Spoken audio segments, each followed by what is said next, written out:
great march towards the restoration of Dae Han's history, recovering the Genesis history and original culture of the Korean nation.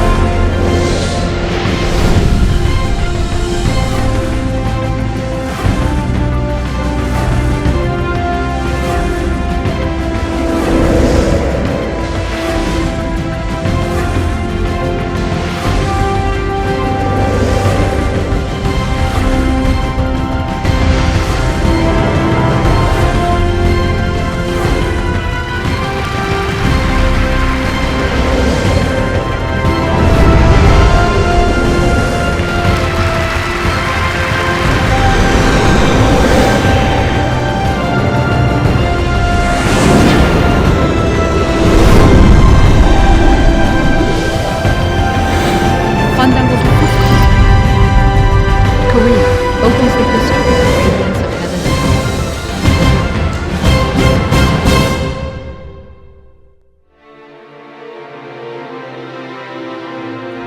In 1911, revered master Dae Han published Hwandangogi at Mount Myeohyang, evading the swords of Imperial Japan. A century later, Ahn Kyung-jon's annotated and translated version of Hwandangogi into Korean has finally come to light. Ahn Kyung-jon, the annotator and translator, has dedicated his life to uncovering the original history of the Korean people and the archetypal culture of humanity, with the conviction that the great future of the Korean people and humanity can only be realized through the Tao of Wonshi Banbon, or seeking out beginning and returning to the origin. This annotated and translated version is the culmination of that lifelong passion. This work is the result of his relentless commitment to the empirical study of Hwandangogi, a historical scripture and the sacred text of humanity's archetypal culture, believing that only such study can heal the deep-rooted poison of Japanese colonial historiography and correct China's centuries-long distortion of Korean history. Ahn Kyung-jon, the annotator and translator, not only devoted himself to researching both domestic and international literature and collecting materials from historical sites across Northeast Asia and around the globe, but also meticulously examined newly unearthed artifacts to faithfully uncover the historical truth that Hwandangogi seeks to reveal. After 30 years of dedication, he has finally translated Hwandangogi into a comprehensible form, complete with extensive annotations and explanations. This work puts an end to the persistent academic controversy that dismisses Hwandangogi as a forgery and corrects the distorted history, thus revealing Korea's true 9,000-year sovereign lineage and the essence of humanity's archetypal culture.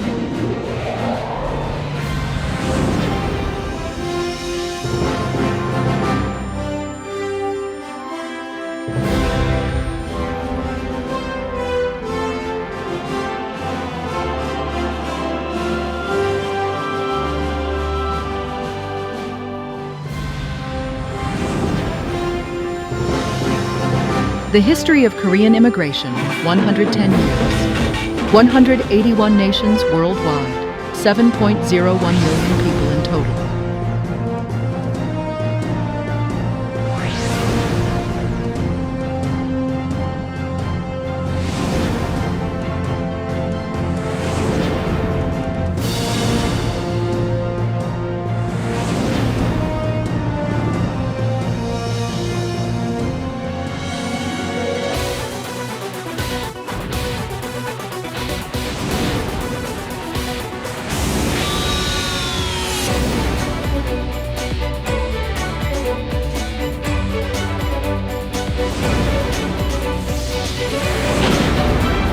Hwandangogi Book Concert. Korea opens the history of Radiance of Heaven and Earth.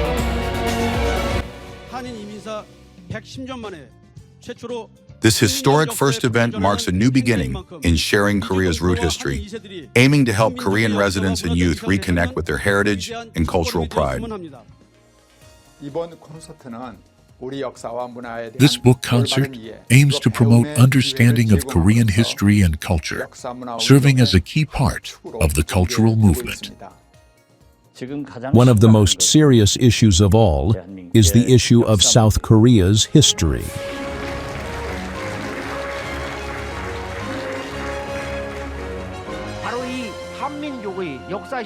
The ancient historical scripture that reveals not only Korean nation's Genesis history, but also the origin of human race and the starting point of the world history. Through Hwandangogi, the scripture of Genesis history and culture. It is very, very inspiring. Knowing that Hwandangogi is a God-given present, I hope that people purchase and read it in great number. 83 million Korean nation and 7 billion humanity, destined to recover the Genesis history and prototypal culture. The great march towards the restoration of the history of Korean nation begins right now.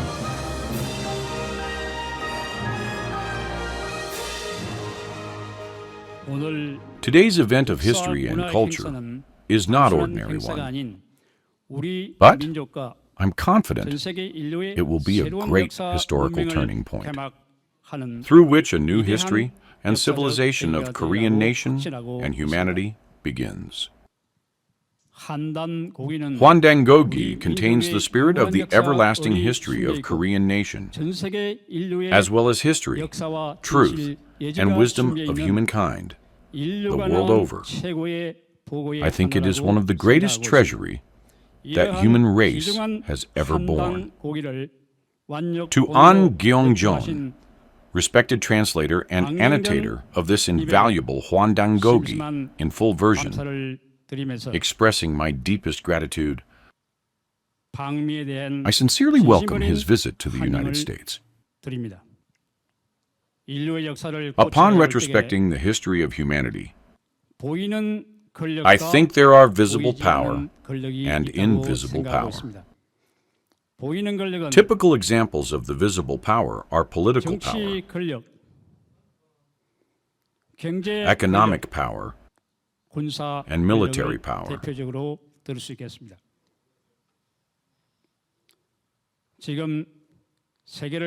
so-called superpowers, which dominate the world, have mighty powers like this.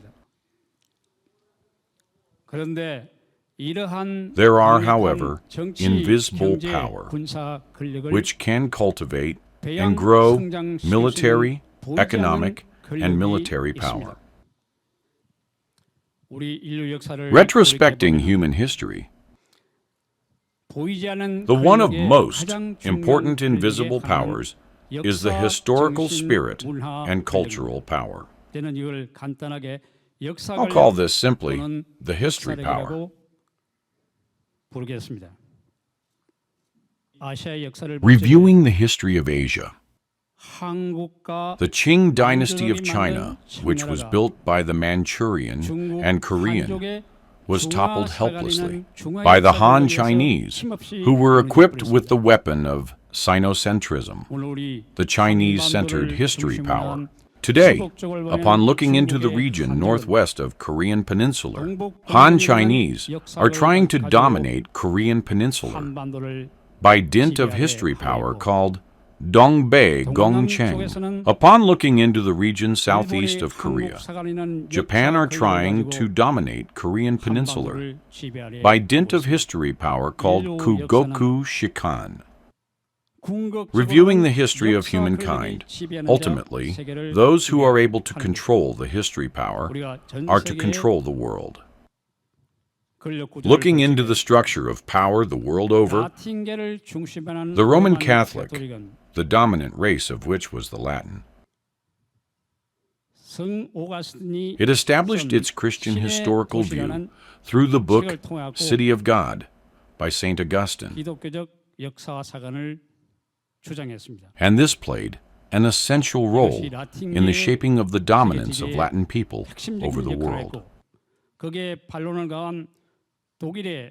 Martin Luther and Hegel's historical view contributed greatly to the unification of Germany and the making of the powerful German Empire thereafter. Russia's another Christian historical view insisted on the political theory of pan-Slav movement. Ultimately, it contributed to the creation of communist regime, the Soviet Union. St. Augustine, authored City of God, have had a profound influence, up until now, on human history. It still exerts influence today over the Western countries and whole world. China's Northeast Project and Japan's Kogoku Shikan, we, Korean nation, stands between these spheres of influence.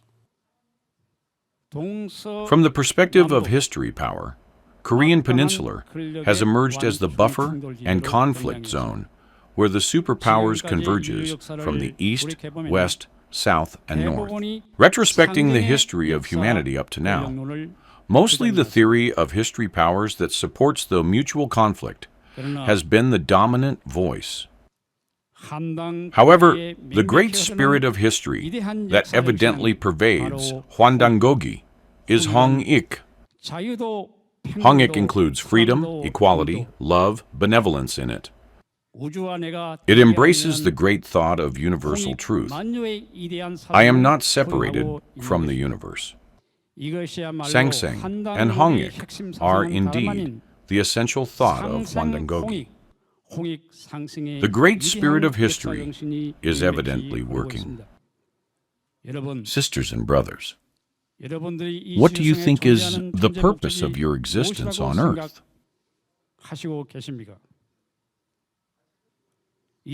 I think that the greatest purpose of our lives on earth and the path we are to follow are none other than Hong-ik and Sangseng. Hwandangogi provides us with the great method of Sangseng and Hong-ik. Hwandangogi contains the wisdom and insight of Korean nation as well as humanity within it. I earnestly wish our great ideal to be realized by making Hwandangogi public and spread it widely in Korea and across the whole world. When it comes to Hwandangogi, with my personal life story, I am one of those who have unusual life destiny. I came to America in 1975 for the purpose of study and got a doctorate degree at the Claremont School of Theology. In the year 1981, when I was awarded with PhD degree, President Park Jun-hwan introduced the book Hwandangogi to me, which he brought with him from South Korea. It was a Japanese version, Hwandangogi, which a Japanese lawyer translated. I think that most of you had never seen Japanese version Hwandangogi before. In a nutshell, it is the Hwandangogi, which was translated and annotated by Japanese people from the Japanese perspective. I was so much moved and touched by it, because the message of Hwandangogi was so different. The history and philosophy that I'd learned hitherto in South Korea was so distorted that the more I learned, the more I was disheartened. The Korean history taught in UCLA needs not to be learned, because it is so distorted that the more one learns about it, the more one gets disappointed. It is so much frustrating and depressing. After I'd read this book, I wrote a book titled Han Chol Hak, and I came back to South Korea to teach at a Methodist theological seminary. After I'd taught for only a semester, I failed to be reappointed as professor. It was owing to this book. And then, after 3 years, I'd been reappointed and taught for 20 years in South Korea. And now I've returned to LA. As for me, I am deeply moved by the fact that the Hwandangogi Book Concert is being held here. When President Eisenhower visited Yale University, Students passed across the grass, and the grass was dying along the passage. The president of Yale University saw this and shouted, "You, propriety violators, I'll straighten your bad habit out." Can you guess what President Eisenhower said of this? The passage students pass through is the path. Let it be the path.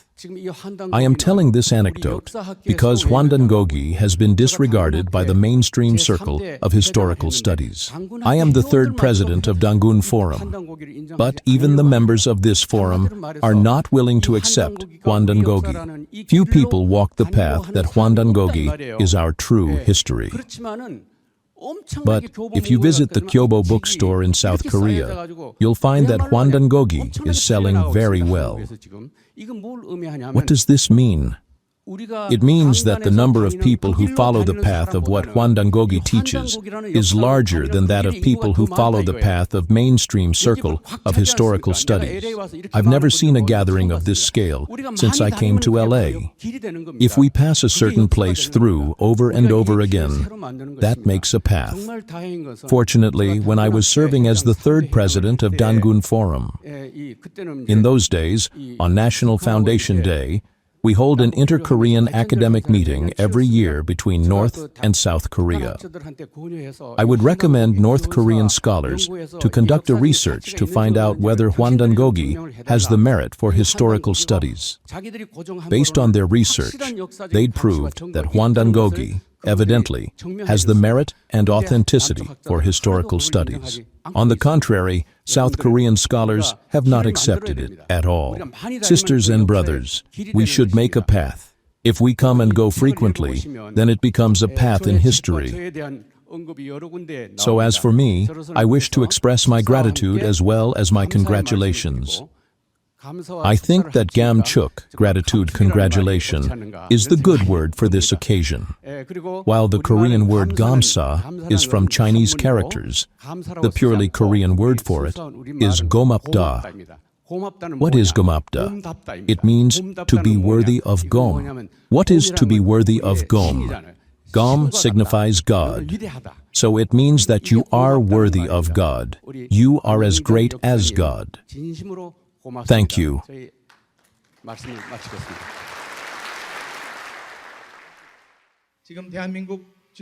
The neighboring countries of South Korea are unscrupulously committing history distortions to satisfy their political desires. So, I think that we should first know why they are trying to distort Korean history at their discretion, and thereby cope with this challenge properly. Now, we are going to hear the reason from an invited speaker. The organizers of this event from South Korea have initiated the patriotic movement of true history. This historical movement encourages the youth to embrace the spirit of self-esteem and to establish the true identity. I hope that this event serves as a turning point, so that words such as homeland and nation get inscribed deeply in the hearts of 7.2 million Korean people and the youth around the world. With welcoming message, I'd like to express my gratitude again to all of you for having participated in this discourse. Thank you.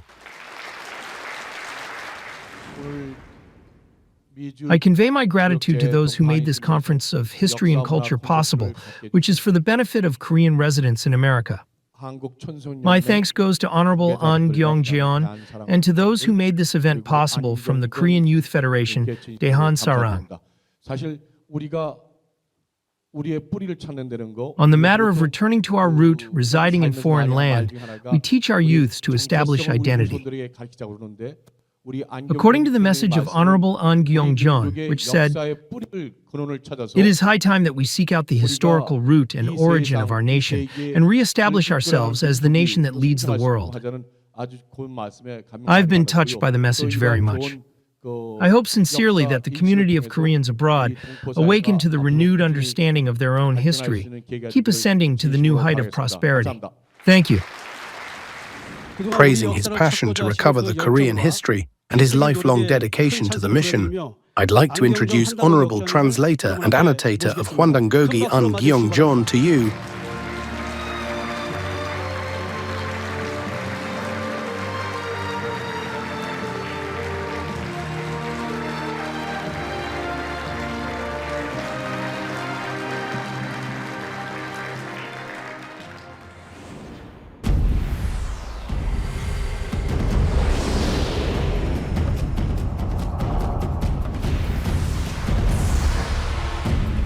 great Korea, Dae Han, writes history anew, the radiance of heaven and earth.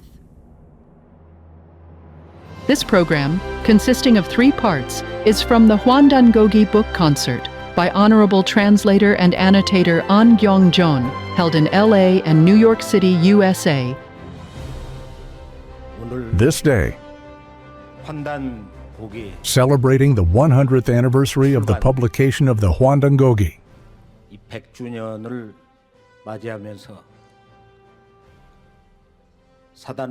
the promoter of this event is the Dae Han Sarang Corporation and Korean Youth Federation. They have arranged a precious place for recovering the Korean nation's lost history and culture.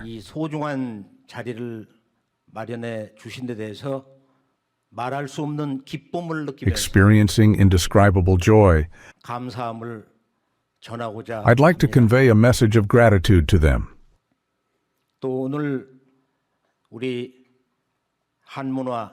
Our honored guests are Professor Kim Sang-il, who has studied Han culture and Han ideology all his life and published monumental works. Chairman Park Jun-hwan and Dr. Hong Bum-ri, who've proclaimed the truth of Northeast Asian history for the first time to the circle of intelligentsia across the globe. And President Samuel Storm, who is kind enough to be our honored guest, I'd like to convey my message of gratitude to all of them. To all the people who've participated in this discourse, I'd like to convey my message of thanks. To state the conclusion first, the conclusion is the history war. It is a struggle for cultural hegemony. Who is the master of the East? This is the war for cultural sovereignty, which will decide the true master of the Eastern culture. The central axis of world history had already begun to shift by the late 19th century. The central axis of new history had begun to shift towards Northeast Asia. The very places of LA and San Francisco have been the gateways through which the Eastern spiritual culture was transmitted across the Pacific to America.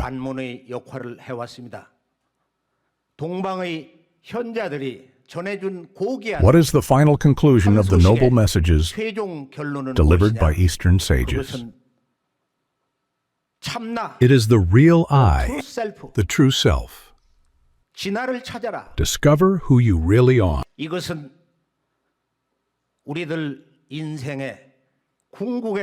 This should be, without a doubt, the ultimate purpose and value of human life.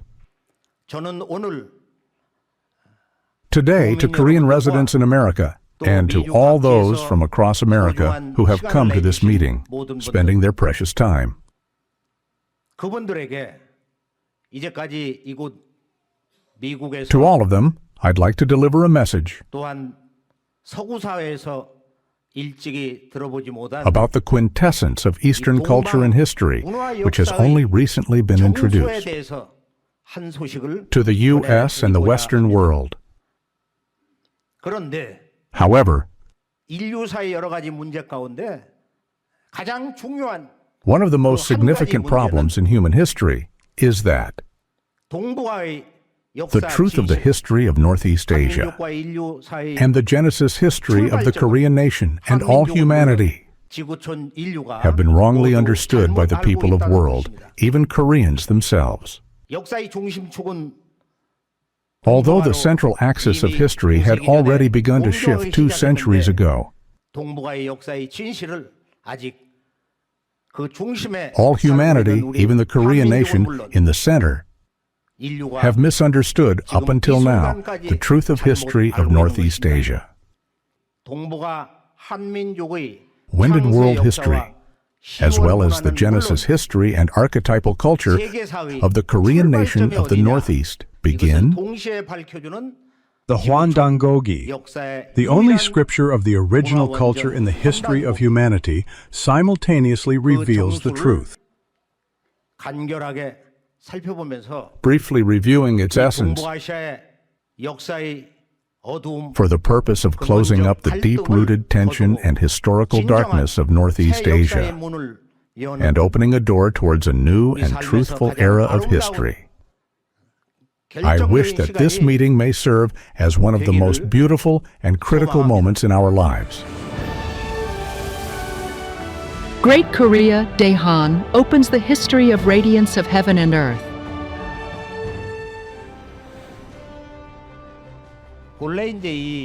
Generally, in planning and designing the Hwandangogi Book Concert, it is important to first choose a consistent subject.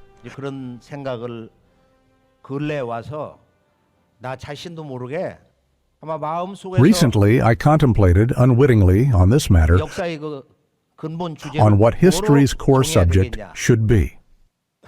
Finally, from the viewpoint of ultimate enlightenment, I settled on a title, Opening the History of Radiance of Heaven and Earth. After a while, I felt like the sentence was missing something in front. While on a walk, I felt like heaven was telling me, Great Korea Dae Han opens the history of resplendence of heaven and earth. Whomever we meet at home or in society, in the East or West, consistent with this subject across the past, present, and future, only this subject, I thought, could be the true subject of the human history as well as the subject of life.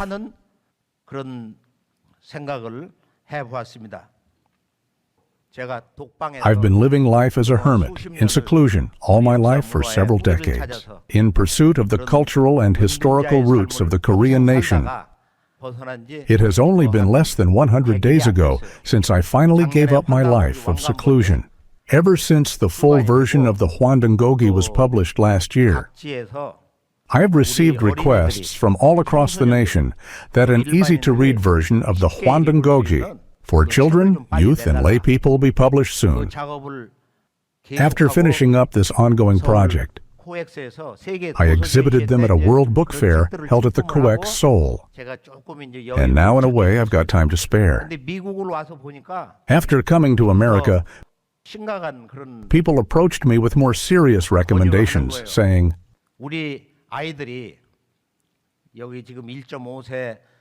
our children, first and a half and second generations, including youths and lay people in South Korea, also do not know of Korean history and culture. This problem is so serious. The more time passes, the worse it gets. As was broadcasted in a special on KBS several years ago, although the children of Korean immigrants have made money and achieved so-called success in America, in private conversations with each other, they confesses that they are neither Koreans nor Americans. We are in an awkward in-between position. They have lost the origin. They have lost the roots. In order to remedy this problem, we need neither power, nor honor, nor knowledge. The one and only solution is that we return to the cultural and historical origin of our own. There is only one way to truly unite our nations as one. It is to know the truth of our history. It is to know the roots of our history.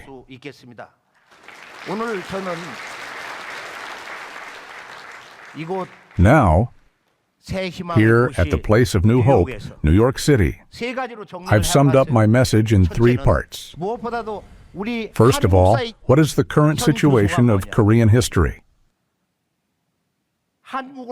If the history of Korea outside of its borders is seen from the larger perspectives of the East and the West, if the history of Korea is seen from the viewpoint of global society, what would the 7 billion people of the world think about it?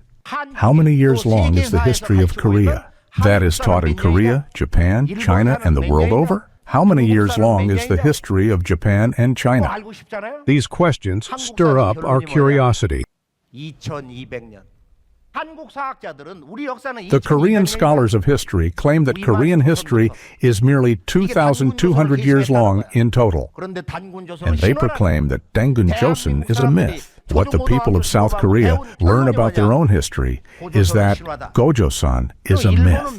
Then, how many years long is the history of Japan? After the fall of Baekje, the homeland of Japanese culture, Japan chose its name, which means sun-rising root, namely Japan. The Japanese stretched their history double its length from 1,300 years to 2,600 years. Then, how many years long is the history of China? It is generally believed that the forefather of the Han Chinese is the Yellow Emperor Hwandangogi from 4,700 years ago. The government of the Communist Party of China thoroughly examined the history of the three dynasties of antiquity, Xia, Shang, Zhou, so-called the Xia, Shang, Zhou Chronology Project. A generation ago, the traces of a great flood was found in the ruins of the ancient Xia dynasty. This indicates that the Xia dynasty actually existed. Before that was the era of Emperor Yao and Emperor Shun. The Chinese government claims that their history began with Xuanyuan Huangdi 4,700 years ago. In this way, as Jiang Zemin and his leadership came to power, in China, they strengthened the education of history.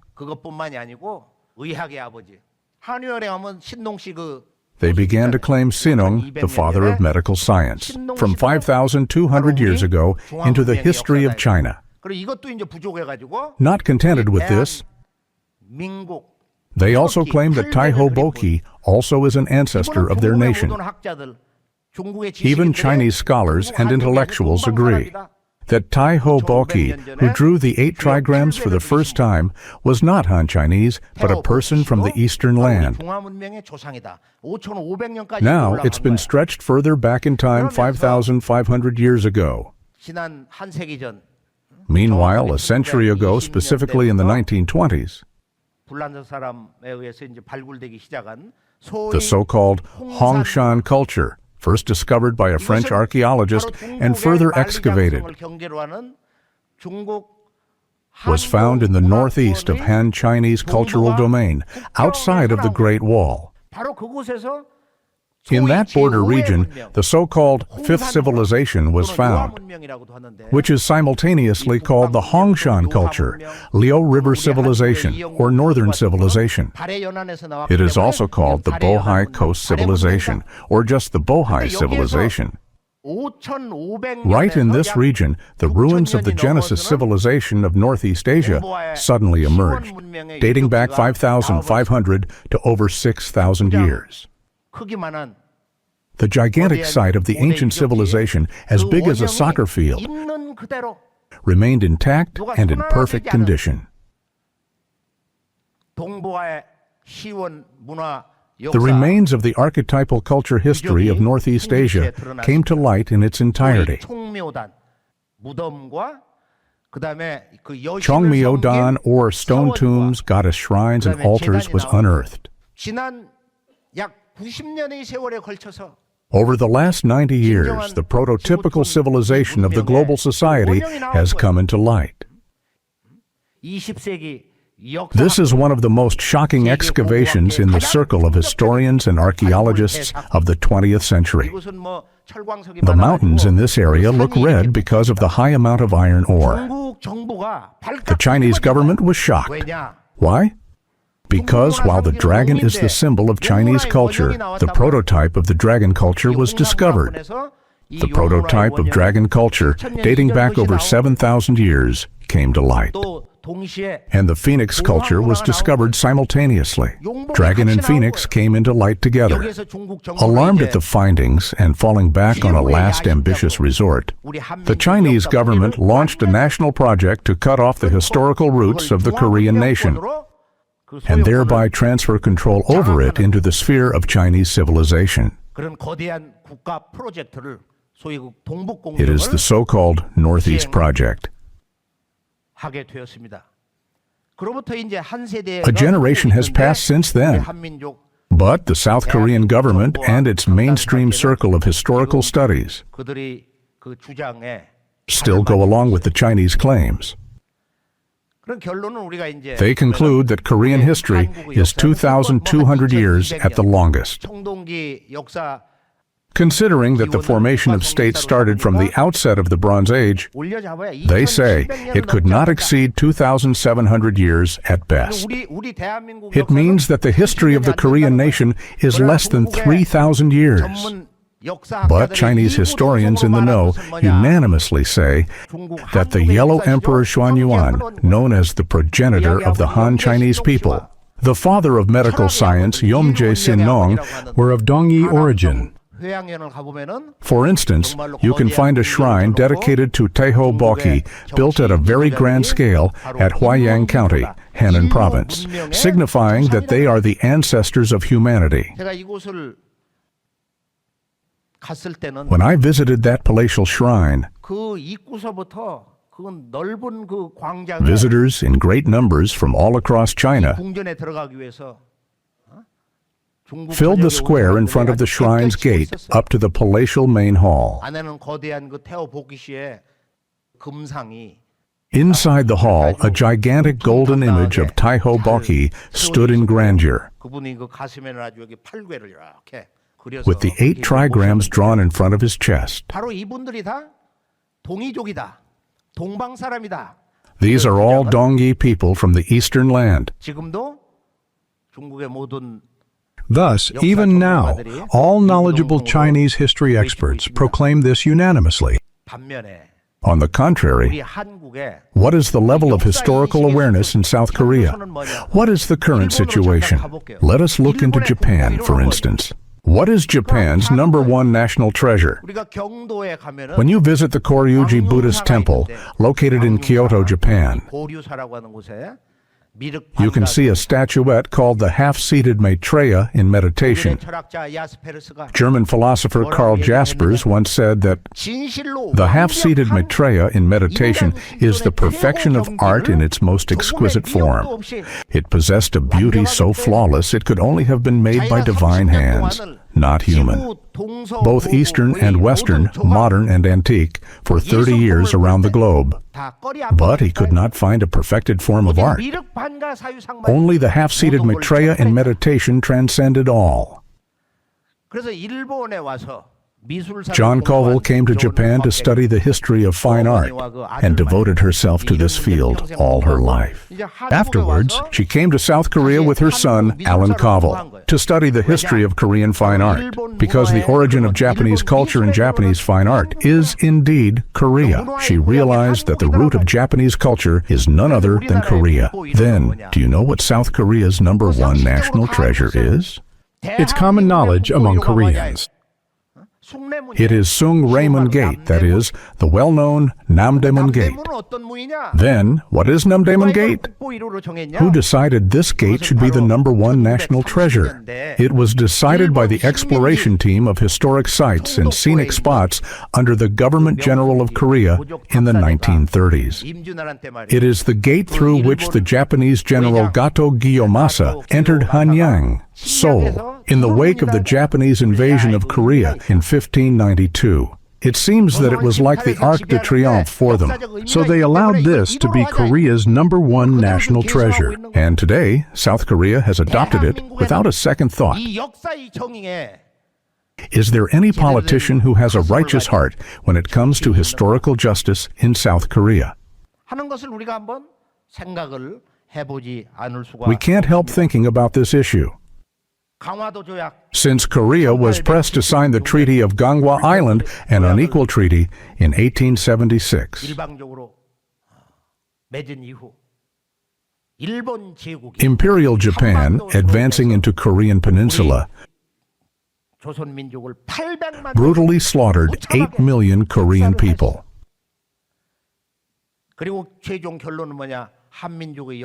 eventually annihilated the historical root of the Korean nation. Meanwhile, Ito Hirobumi, who became the first Governor-General of Korea, came to Korea to sign the Ulsa Protectorate Treaty. He in the end realized that the historical root of the Korean nation should be eradicated in order to govern it permanently.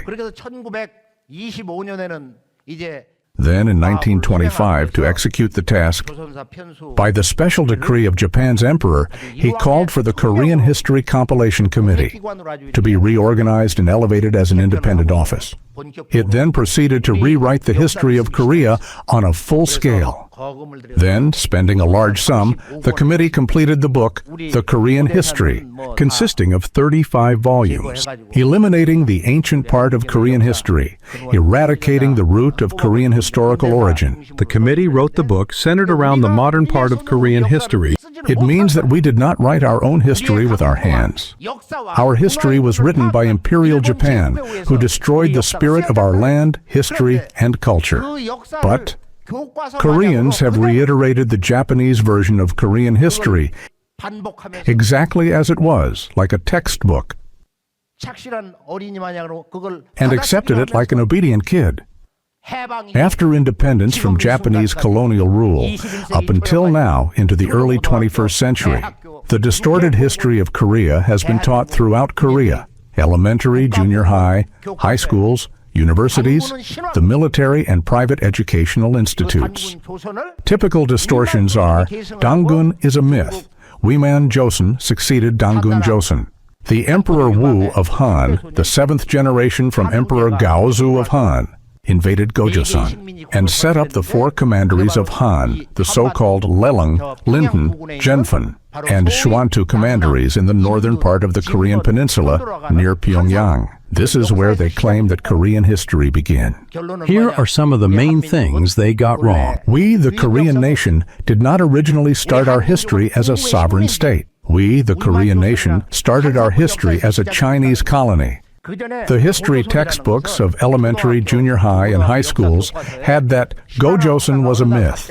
One day, it was suddenly replaced with Dangun Wangum founded Gojoseon, making Asadal its capital city in 2333 BCE. That is to say, Dangun founded ancient Joseon.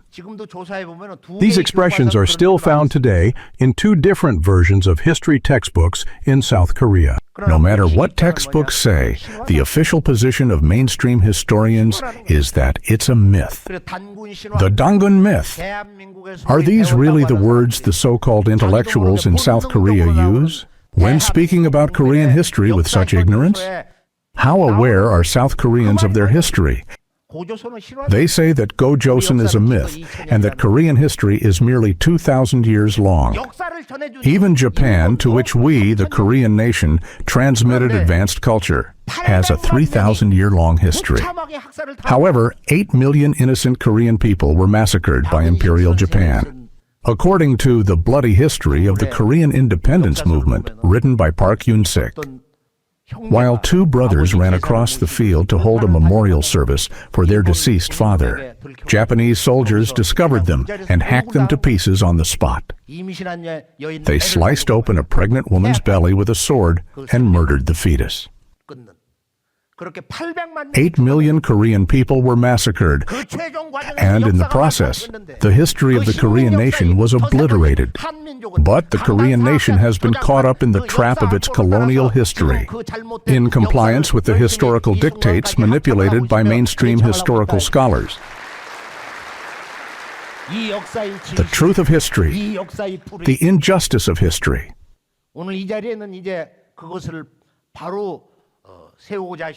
I'm very confident that the leaders who are about to set it right are in attendance here today. To more vividly understand the current situation involving Korean history, let us review briefly history textbooks from Japan, China, and the world. History textbooks in the U.S. explain that Qin Shi Huang was the emperor who expanded Chinese territory greater than it had ever been, and then had his empire fall suddenly only 10 years later. The word China originated from this empire. And then Liu Bang, the Emperor Gaozu of Han, took military hegemony over the whole of China and unified it, thus beginning the Han Dynasty. Since then, Chinese people regard the Han Dynasty as their origin and symbol, and identify themselves as Han Chinese. But some claim that half the Korean peninsula was colonized by China. In reality, no such historic incident occurred. It is a historical fabrication of the origins and antiquity. And then came the Great Yuan. The nation built by the descendants of Genghis Khan was a great empire of China. On this map, you can find that Korea is 100% a colony of Great Yuan. From King Chungnyeol of the Goryeo dynasty onwards, the title of the sovereign was degraded from emperor to king. But there was no historical period in which Koreans completely lost sovereignty, not even once. In history textbooks in the U.S., we principally find a story about nomads. Nomadic hunters, forming small groups, came from Central Asia. They falsely claim that, like vagabonds, some came from the north, some from the west. It is not completely untrue, but wrong in its fundamental essence. And history textbooks in Britain show that Korea was under the control of the Chinese Qin Han dynasty around 200 BCE. But this never really happened, never ever. History textbooks in Taiwan, even worse, say that there were 3 dynasties of antiquity in China, namely the Xia, Shang, also known as Yin, and Zhou dynasties. When the Shang dynasty fell, and King Wen and his son King Wu founded the Zhou dynasty.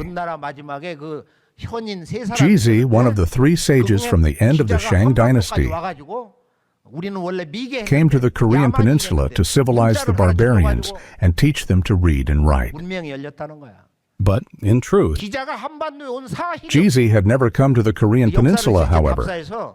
To confirm historical authenticity, I myself went to his tomb in person.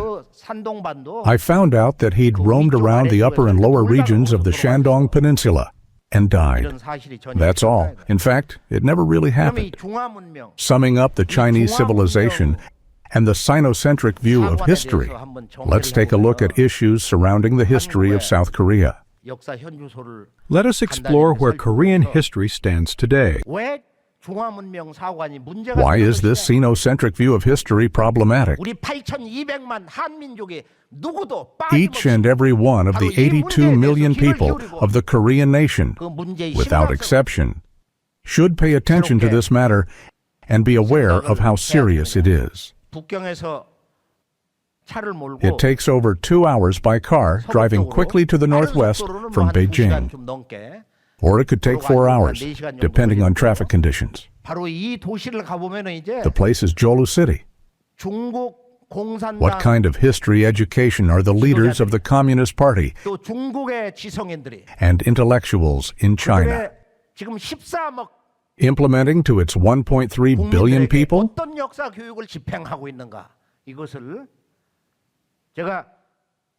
Once when I went to China in early winter, while exposed to the chilly wind there, I experienced that shuddering truth to the core. Perhaps only a few history teachers in South Korea would know the place called Jeolu. Where did the Hwanghae civilization, one of the 4 major civilizations of humanity, come from? Where is its place of origin? Where is the birthplace of Chinese civilization? We need to know about this in details. That is, indeed, the city of Jeolu. It is the place where Xuanyuan, the Yellow Emperor, the progenitor of Chinese history, fought the 10 Years' War with Chu, the true heavenly emperor of the East. Right over there, at the main gate of Jungwasamjoreon, it reads Guigawon, which means the place of returning to the origin. It is the house of recovering the one's roots. It is the house of revealing the historical root of the Chinese nation. Samjiodang means that it is the place where three forefathers are enshrined. Interestingly, Xuanyuan, the Yellow Emperor, is in the middle. Yomje Sinnong, 5,200 years ago, is on the right. And on the left is the one who fiercely fought historical wars with Xuanyan, the Yellow Emperor, for 10 years. All are worshipped together as forefathers of the Chinese nation, thus distorting history. People have reached the conclusion that the three forefathers of the Chinese civilization in the Zhonghua Samjiodang are not actually Han Chinese, as agreed upon by scholars of history, but Dongyi people from the eastern land. Here is the truth, an inconvenient truth about the Sinocentric view of history and Chinese civilization. This problem of Chinese civilization can be summed up in a few words. Taeho Boki and Yomje Sinnong, who presented the Chinese people with advanced culture 5,500 years ago, and Xuanyuan, the Yellow Emperor, who is regarded as the progenitor of Chinese history. Except for Xuanyuan, the Yellow Emperor, the Dongyi emperors are profaned and despised in such a way that their personalities are denied. That is, Taeho Boki is depicted as one whose head is human and whose body is of a snake. And Yomje Sinnong is described as having the horns like that of bulls. a bull-headed human. Chu, the heavenly emperor, was an extremely powerful figure and the progenitor of military strategics. Thus, his personality had been totally denied, ending up reduced to a goblin. That's how we, Koreans, during the FIFA World Cup, unknowingly printed a red devil as a mascot on T-shirts. We danced. Seen from the perspective of historical distortion, once I visited the Shandong province of China. Among 5 sacred mountains of China, Mount Taishan in Shandong province is the center of history and civilization. It is also the place of strategic command, through which the Saint Emperors of the East transmitted their advanced culture to the Chinese people of the West. But going there in person, you'll find that the historical root of the Korean nation still remains alive. Once, when I was about to climb the Mount Taishan, an amazing tablet came into view. 4 Chinese characters, red in color, were inscribed there. Oh my goodness. No sooner had I seen it that I unwittingly uttered these words. How many people really know the true meaning of these 4 Chinese letters? In recent years alone, hundreds of millions of Chinese people must have climbed this mountain. Jaki Dongleng. Ja means purple. In color aesthetics, purple is considered the color of God. The color of purple represents God's power and divinity. For instance, Tiananmen Square in Beijing is located in front of Xijincheng, the Purple Forbidden Palace of the Ming and Qing dynasties. It has as many as 9,999 rooms. Then, what is Jagi? It literally means that Jagi, the purple chi, came from the east. But more truthfully, it means that the chi of the history culture of the heavenly emperor came from the east. The same 4 Chinese characters are found in the Empress Dowager Cixi's Summer Palace, Yiheyuan too. In fact, these 4 letters include all the historical and cultural truth of the East. So, the place from which the prototype of human culture, the prototype of history and culture originated, that is, original birthplace of the culture of the heavenly emperor, is indeed the East. The symbol which represents this culture of the heavenly emperor is the dragon, or rather, the dragon and the phoenix. Generally, people think that the dragon represents China and the phoenix represents Korea, but this is a misunderstanding due to historical distortion. The Chinese government has another ambitious project to indoctrinate its 1.3 billion people with historical knowledge. Those visiting this place would be surprised very much. Why? Over a period of 2 decades or so, Chinese people built a gigantic statue bigger than the Statue of Liberty. They claim that they are the descendants of Yomje Sinong and Xuanyuan, the Yellow Emperor. In front of the statue, a wonderful poem was inscribed in the memorial tablet. In the middle of the last part, there is a passage that reads, 천불영만, 아중화. As long as heaven does not want our Chinese civilization to perish, Chinese civilization shall never perish. If you read this passage with an open mind and deep understanding, you'll find that it was composed by a person who was gripped by fear. The composer of this poem must have had the impression in his heart that someday Chinese civilization would fall once again. Reading the poem, I saw it directly. There is such an impression. As long as heaven does not want our Chinese civilization to perish, Chinese civilization shall never perish. Now, China has tied 55 ethnic minority groups by force. Then, what shall become of the history and civilization of these united provinces of China? To be continued in Part 2.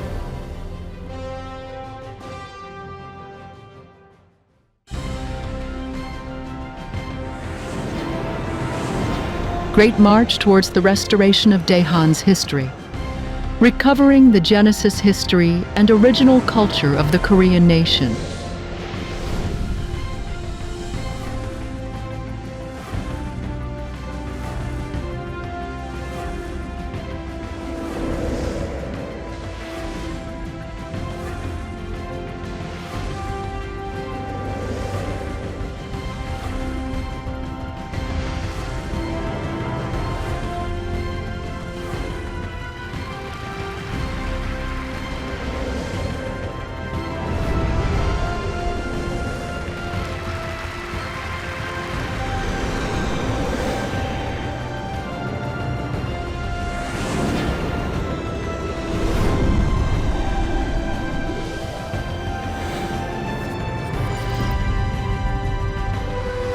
Hwandangogi Book Concert, the end of Part 1.